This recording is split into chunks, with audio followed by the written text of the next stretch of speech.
Setelah menetapkan Saudara FS sebagai tersangka. Breaking news, Kapolri umumkan Irjen Ferdy Sambo jadi tersangka baru kasus Brigadir J. 7 jenderal turun tangan. Kapolri Jenderal Listio Sigit Prabowo mengumumkan Irjen Ferdy Sambo menjadi tersangka baru dalam kasus pembunuhan Brigadir J. Ikut mendampingi Kapolri ada 7 jenderal perwira tinggi Polri yang mengikuti konferensi pers pengumuman tersangka baru dalam kasus kematian Brigadir J di Mabes Polri Selasa 9 Agustus 2022.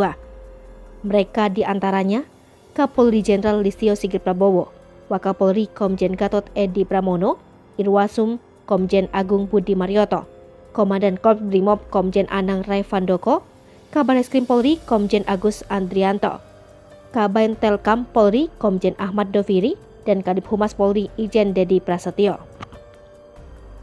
Tim SUS telah menetapkan Saudara FS sebagai tersangka.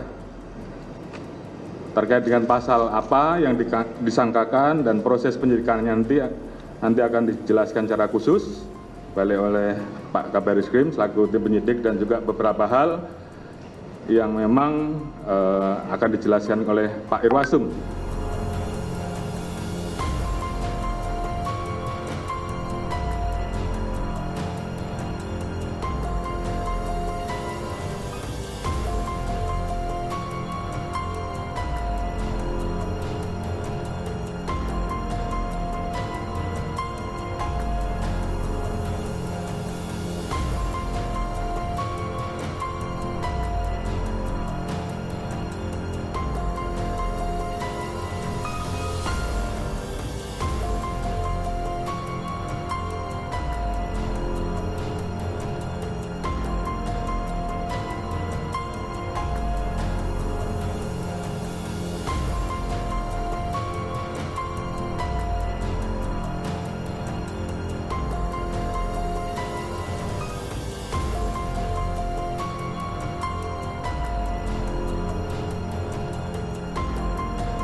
Hai pemirsa Sri Popo TV, jangan lupa komen, like, dan subscribe, serta tonton terus berita-berita terupdate lainnya ya.